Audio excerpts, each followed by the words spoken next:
আসসালামু আলাইকুম রহমতুল্লাহি ওবরকাতুহু। সম্মানিত দর্শক, সামনে যে নির্বাচন আসছে বা চলবে এবং যদি সেটা হয়, সেক্ষেত্রে জামাতের হাতে খুব শক্তিশালী দুটো ট্রাম্প কার্ড আছে। আশ্চর্য দুটি তুরুপের তাস আছে, যে তুরুপের তাস এই মুহূর্তে অন্য কোনো দলের হাতে নেই।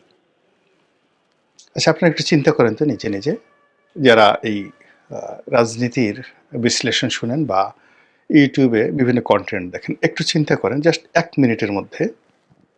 এর কারণ হলো, এই যে দুটো তুরুপের তাস আছে, দুটো ট্রাম্প কার্ড আছে জামাতের হাতে, যেটি বাংলাদেশের এই মুহূর্তে অন্য কোনো রাজনৈতিক দলের হাতে নেই, দুটো একসঙ্গে।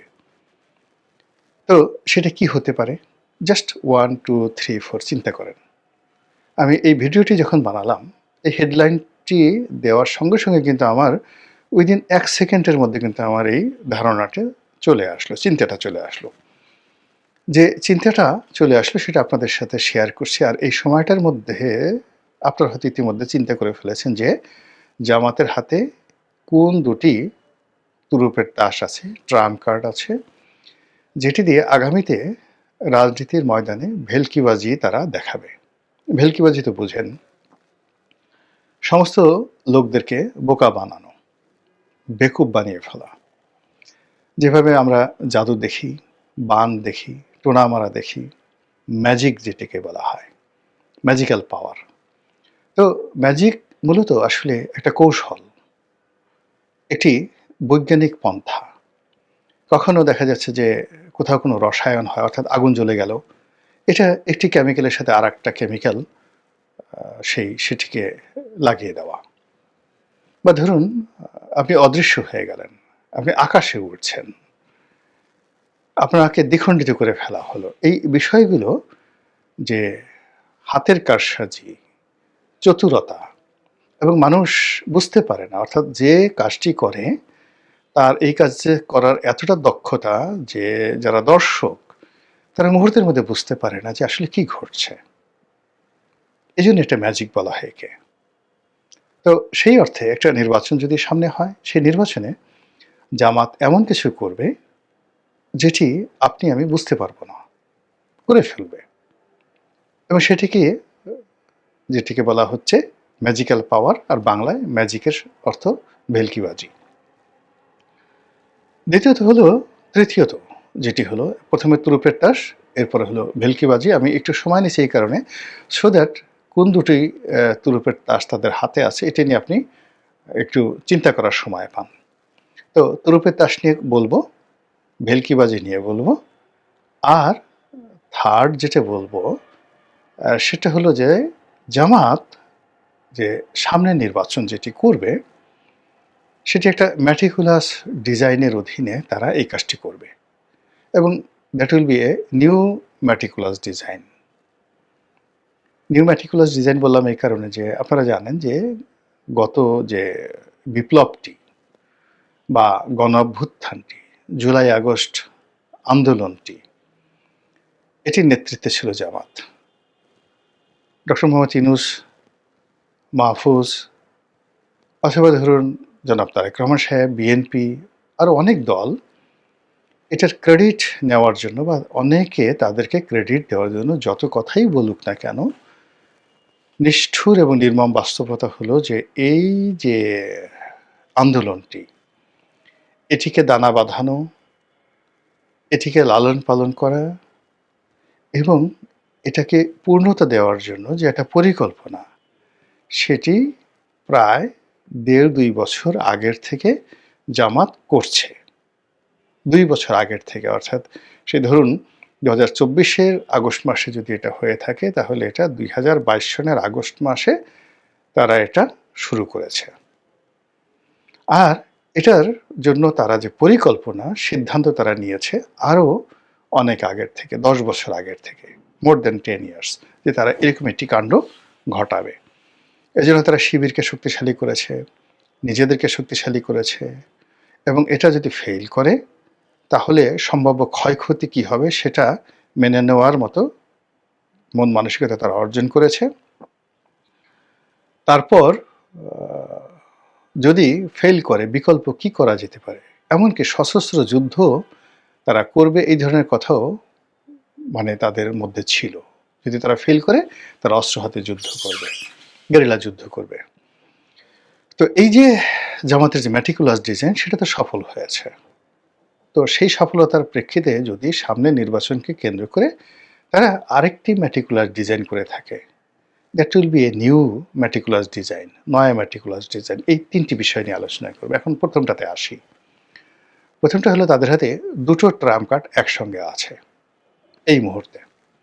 প্রথম ট্রাম্প কার্ডটা হলো তারা সম্প্রতি মুক্তিযুদ্ধ নিয়ে রাজনৈতিক দলগুলো যে ব্যবসা করে, নিজেদের দলে কজন মুক্তিযোদ্ধা আছে, কজন বীর প্রতীক আছে, বীর উত্তম আছে, কজন মুক্তিযোদ্ধার সন্তান সন্ততি পরিবার পরিজন দলের মধ্যে আছে, এটি নিয়ে বিএনপি এবং আওয়ামী লীগ যে গর্ব করতেন, জাতীয় পার্টি যে গর্ব করতেন, এবং এটা নিয়ে তারা নানা রকম ন্যারেটিভ তৈরি করতেন, এই জায়গাটি জামাত ছিল একেবারে শূন্য।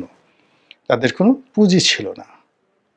কিন্তু সাম্প্রতিক সময় তারা দলের মধ্যে হিন্দুদেরকে স্থান দিয়েছে, প্রার্থীরূপে মেয়েদেরকে তারা পছন্দ করেছে, এবং একেবারে নামকরা মুক্তিযোদ্ধা, বেশ কয়েকজন নামকরা মুক্তিযোদ্ধাদেরকে তাদের দলে তারা ভিড়িয়েছে। এটা তাদের একটা ১ নম্বর তুরুপের তাস।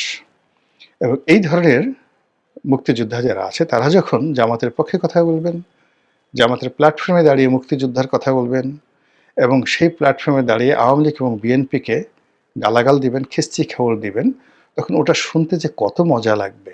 মানুষ দলে দলে সেই কর্নেল অলি গিয়ে যদি এখন জিয়াউর রহমানের বিরুদ্ধে বলেন, তিনি যদি বলেন যে মানে যেটা কর্নেল অলি আমাকে বলেছেন, প্রেসিডেন্ট জিয়াউর রহমান কর্নেল অলিকে উস্তাদ ডাকতেন, শিক্ষক ডাকতেন, টিচার ডাকতেন, তাকে উস্তাদ, সারা জীবন উস্তাদ ডাকতেন।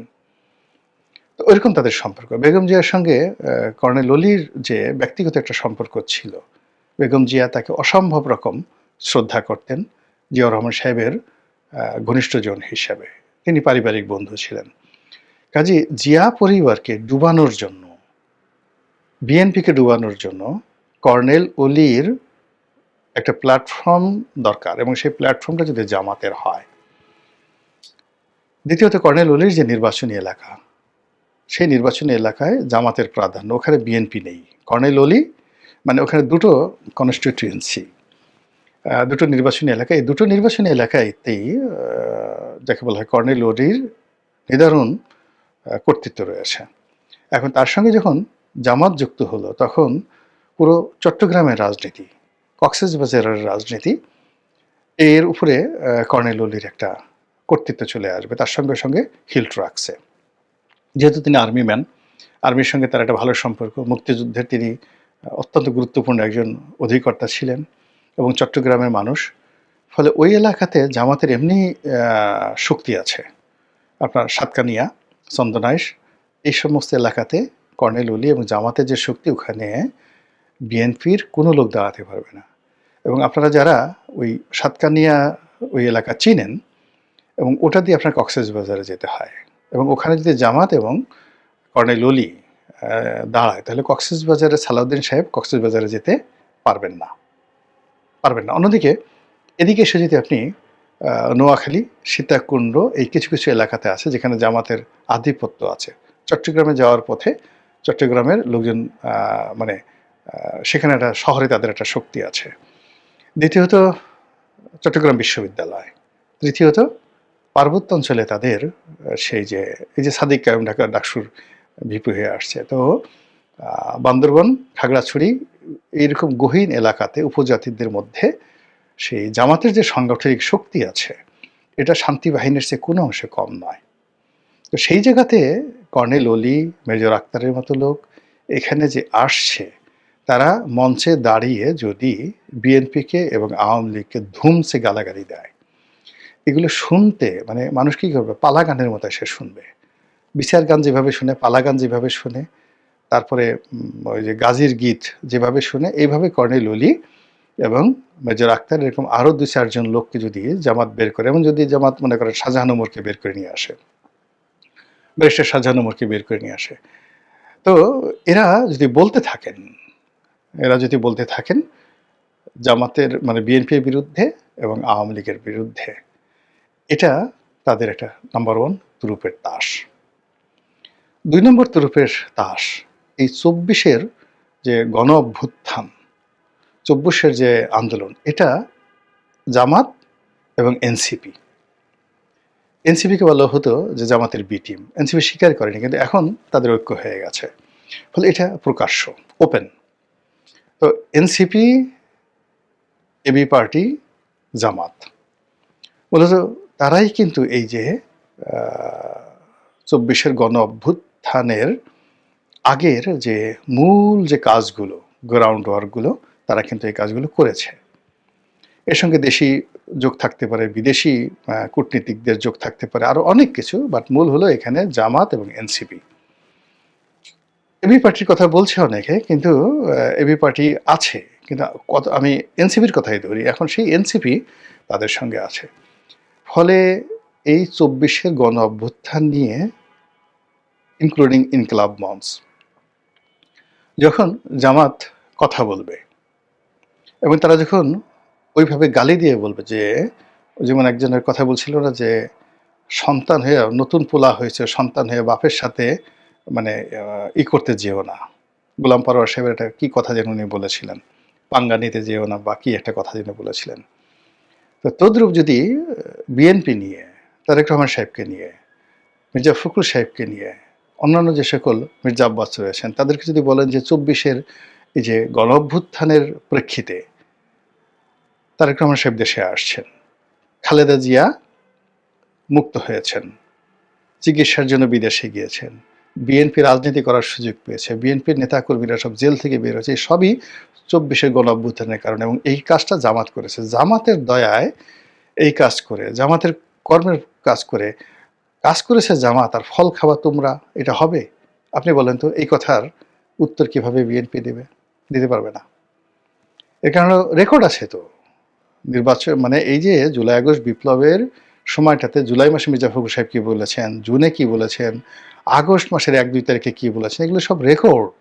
এখন সেই রেকর্ড যদি একদিকে বাজানো হয়, আর জামাতের যারা লোকজন রয়েছে, এনসিপির যারা লোকজন রয়েছে, জামাতের প্ল্যাটফর্ম ব্যবহার করে যদি এই ২৪-এর ব্যাপারে তারা খোঁটা দেয়, যে তারেক রহমান সাহেব যে বাংলাদেশে আসছে তো আমাদের জন্য, আমাদের দয়ায়, আমাদের করুণায়, বলেন তো কি জবাব দিবে? এই গেল তুরুপের তাস। এই তুরুপের তাস সামনের নির্বাচনে ব্যবহৃত হবে, ভীষণভাবে ব্যবহৃত হবে, এতে কোনো সন্দেহ নাই। এরপরে যেটা আছে সেটা হলো যে ম্যাটিকুলাস ডিজাইন, যেটা বললাম যে নয়া ম্যাটিকুলাস ডিজাইন। নির্বাচনকে কেন্দ্র করে পর্দার আড়ালে যে খেলাগুলো হচ্ছে, সব কথা যেহেতু ডকুমেন্ট নাই, আমি বলতে পারবো না। এখানে দেয়ার আর ম্যানি পক্ষ, ম্যানি এজেন্সিস, যেটিকে আমি পক্ষ বলি, তারা পর্দার আড়ালে যে সকল খেলা খেলছে। অনেকগুলো প্রার্থী স্বতন্ত্র হিসেবে, বিভিন্ন দলের প্রার্থী হিসেবে, আপনি যাদেরকে কাউন্ট করতে পারছেন না, তাদেরকে ভোট ম্যানিপুলেশন থেকে শুরু করে অন্য বিষয়ে আগাম জানিয়ে দেওয়া হয়েছে তোমরাই এমপি হবে, অথচ আপনি তাদের নামও এখনো জানেন না, বলা হয়েছে তাদেরকে এমপি হবে। এই যে একটা ম্যাটিকুলাস ডিজাইন, নয়া ম্যাটিকুলাস ডিজাইন, এটা বিএনপির লোক কিন্তু এখন পর্যন্ত কল্পনাও করতে পারছেন না।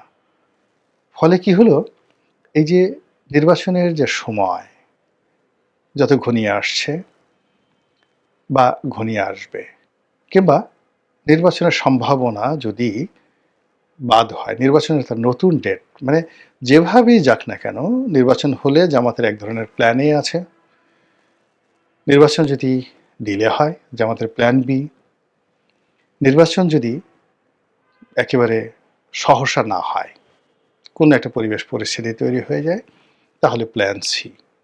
সেই প্ল্যান সিকে মোকাবেলা করার জন্য জামাতের যে মাস্টার প্ল্যান আছে, ম্যাটিকুলাস ডিজাইন আছে, এই ডিজাইনটি মূলত বিএনপি বা অন্য যে রাজনৈতিক দলগুলো আছে তাদের কিন্তু সেই ডিজাইনটা নেই।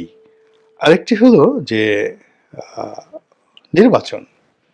এখন সেই নির্বাচনে যে তারা যে ম্যাটিকুলাস ডিজাইন সেটা করবে, এটা তো বললাম যে এইভাবে এইভাবে। আরেকটা হলো ভেলকিবাজি। মানে আপনি দেখাবেন কলা, দিবেন মূলা, দেখাবেন আপেল, খাওয়াবেন মাকাল ফল। তো এই যে এই মুহূর্তে দেখুন যে জামাত কেন্দ্রিক যে নাটকগুলো তৈরি হচ্ছে, এই প্রতিদিনই এ আসছে, এ যাচ্ছে, এটা হবে, এটা হবে না। মানে সব মিলে ঘুরে ফিরে জামাত একবার সেই ঘুড়ির রশি ছেড়ে দিচ্ছে বিএনপির দিকে, আবার রশি টান দিচ্ছে, আবার একদিকে একটা তথ্য দিয়ে দিচ্ছে, আর একদিকে আর এক তথ্য নিয়ে টানাটানি করছে। পুরো জিনিসটাই একটা নাটকীয়তা, একটা ভেলকিবাজি রাজনীতির ময়দানে। এটাকে আপনি নির্বাচনী একটা যুদ্ধ হিসেবে যদি বর্ণনা করেন, তাহলে অনেকটা গেরিলা কায়দায় তারা যে কাজগুলো করছে, এটি তাদের যারা প্রতিপক্ষ তারা এখন পর্যন্ত কাউন্টই করতে পারছে না। যখন জামাত বিএনপির সঙ্গে ছিল বিভিন্ন সময়টিতে, বিএনপি যারা লোকজন আছে তারা শুধু জামাতের দাড়ি দেখছে, টুপি দেখছে, কেমন দাড়ি কেমন টুপি, আতর মাখে গায়ে, এরকম দেখছে, লুঙ্গি পাজামা পাঞ্জাবি দেখছে। কিন্তু জামাত যে কাজটি করেছে এখন যেটা বুঝি, বিএনপির লোকজন কি ধরনের আন্ডারওয়্যার পরে, কি ধরনের মোজা পরে, গেঞ্জি কি, তারা মানে আন্ডার আর্ম বগলের নিচে কি ধরনের ডিওড্রান্ট ব্যবহার করে, কার বগলে কেমন গন্ধ, মাথায় কার কতটুকু খুশকি আছে, নাকের মধ্যে কার কতটুকু ময়লা আছে, ঘুমার ঘরে কে কতবার নাক ডাকে, কার কয়জন গার্লফ্রেন্ড আছে, দেশ বিদেশে কার কয়টা বাড়ি আছে, কার কতটুকু অবৈধ ইনকাম আছে, কার কি দুর্বলতা আছে, প্রত্যেকটা জিনিস অন্ততপক্ষে তাদের যারা রাজনৈতিক প্রতিপক্ষ তাদের সবার আমলনামার অডিও, ভিডিও এবং ডকুমেন্টারি তারা তৈরি করে রেখেছে। আর এগুলো প্রচার করার জন্য তাদের বট বাহিনী আছে, তাদের ভাড়া করা ইউটিউবার আছে দেশে দেশের ভিতরে, এবং তারা যদি কাউকে টার্গেট করে বেইজ্জতি করতে চায়, তাহলে যে কোনো সময় যে কোনো মানুষকে তারা বেইজ্জতি করে দিতে পারে। এবং এই সময়টিতে আপনি দেখেন, আমি নাম বলবো না, বিএনপির বেশ কয়েকজন শীর্ষ নেতাকে তারা টার্গেট করেছে, এবং টার্গেট করে তাদেরকে নিয়ে যে সকল কথাবার্তা ছাড়ানো হচ্ছে, বিএনপি যদি নির্বাচনে জয়লাভ করেও ওই মানুষগুলোর তকদির কিন্তু পুড়ে গেছে। কারো বিরুদ্ধে আর্থিক কেলেঙ্কারি, কারো বিরুদ্ধে ব্যাংক ডাকাতি, কারো বিরুদ্ধে এস আলমের সহযোগী হওয়া, কারো বিরুদ্ধে আরও নানা রকম কল্পকাহিনী। আর ঘুরে ফিরে নানা রকম সেই 2001 থেকে 2006 পর্যন্ত বিএনপি শাসনামলের নানা কাহিনী, এখন তো আওয়ামী লীগ নাই, এগুলো কারার সামনে নিয়ে আসছে। এরকম বহুমুখী ভেলকিবাজি, ম্যাটিকুলাস ডিজাইন এবং যে দুটো ট্রাম্প কার্ডের কথা বললাম, এগুলো নিয়ে জামাত যে কারসাজি করছে, সেই কারসাজিতে শেষ পর্যন্ত কার বিজয় হয় আর কে পরাজিত হয় সেটাই দেখার বিষয়। মহান আল্লাহ আমাদের সবাইকে হেদায়েত দান করুন এবং হেফাজত করুন। আসসালামু আলাইকুম ওয়া রাহমাতুল্লাহি ওয়া বারাকাতুহু।